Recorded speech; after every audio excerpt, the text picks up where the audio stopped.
आज मैं आपके लिए लेकर आई हूँ रॉबिन शर्मा द्वारा लिखी गई book who will cry when you will die का short review as per my opinion.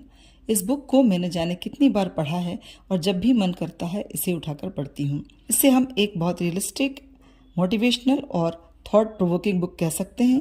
जैसा कि नाम से ही स्पष्ट है कि जब आप इस दुनिया से चले जाएंगे तो ऐसे कितने लोग हैं जो आपकी कमी को महसूस करेंगे, आपके लिए आंसू बहाएंगे, कितने समय तक आपके अचीवमेंट और सक्सेस की बातें करेंगे, आप कुछ समय के बाद ही भुला दिए जाएंगे। जो उद्देश्य आप जीवन में बनाते हैं आपके जीवन को जीने के लिए, उसका आनंद उठाने के लिए कितने काम आएंगे। इसे ध्यान में रखकर जीवन के उद्देश्य तय करें और जीवन को जीना शुरू करें। बुक की टाइटल बहुत थॉट प्रोवोकिंग है और जीवन की सच्चाई को बयान करती है। राइटर एक एमफुल लाइफ यानी कि जीवन के उद्देश्य को लेकर चलने की बात करते हैं, लेकिन वो इस बात का भी जिक्र करते हैं कि हर किसी के जीवन में एक या दो उद्देश्य नहीं, छोटे बड़े अनेक उद्देश्य लेकर हम जीते हैं। हर उद्देश्य को समय और जरूरत के हिसाब से पूरा करना उद्देश्य की प्राप्ति में हमारी मदद करता है। जहाँ राइटर हमारे एम्स को प्रायोरिटी लेवल में रखने की बात करते हैं, वहीं वे उन्हें प्रायोरिटी के अकॉर्डिंग पूरा करने का मैसेज भी देते हैं।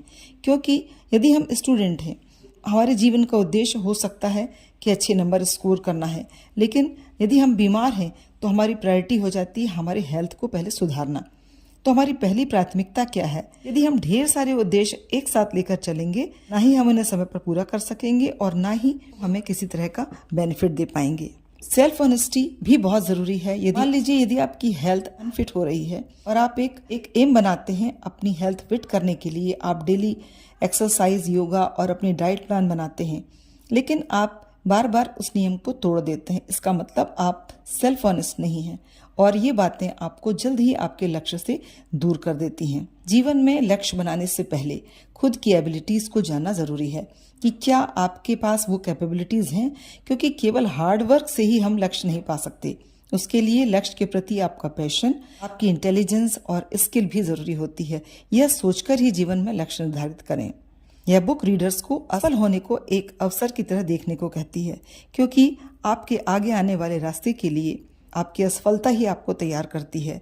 फियर, वरीज और एंजाइटी से ऊपर उठकर आगे बढ़ने का मैसेज देती है। राइटर इस बुक के माध्यम से उन लोगों को एडवाइस देते हैं जो बहुत से उद्देश्य बनाते हैं और उन्हें अचीव भी कर लेते हैं, पर उस दौड़ में वो ये भूल जाते हैं कि the purpose of all aims of our life is ultimately to achieve happiness. तो यदि हमारी हैप्पीनेस खो जाती है किसी उद्देश्य को पूरा करने में, तो उस एम का कोई मतलब नहीं रह जाता। यह बुक वर्तमान में जीने का संदेश देती है, क्योंकि जैसा कि नाम से स्पष्ट है, आप यदि एक आर्टिफिशियल हैप्पीनेस को अचीव करते रहेंगे तो एक दिन यहाँ से कब चले जाएंगे और आपके जाने के बाद शायद आप अपनी इम्पोर्टेंस भी खो देंगे।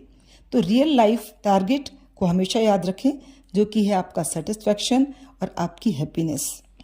Writer talks about paying gratitude to everyone, to every circumstances that help us to grow, whether it is small or big। यहाँ पे राइटर एडवाइस देते हैं कि नकारात्मक बातें हमें हमेशा पीछे की ओर धकेलती हैं, अतः इससे जितना हो सके दूर रहने की कोशिश करना जरूरी है। हार्ड वर्किंग की जगह सबसे पहले हमारी थिंकिंग, हमारी सोच अच्छी होना जरूरी है। यदि हम इस ब्रह्मांड में कोई जगह बनाना चाहते हैं, उसका सबसे पहला की है kindness. Pain is a teacher and failure is the way to success।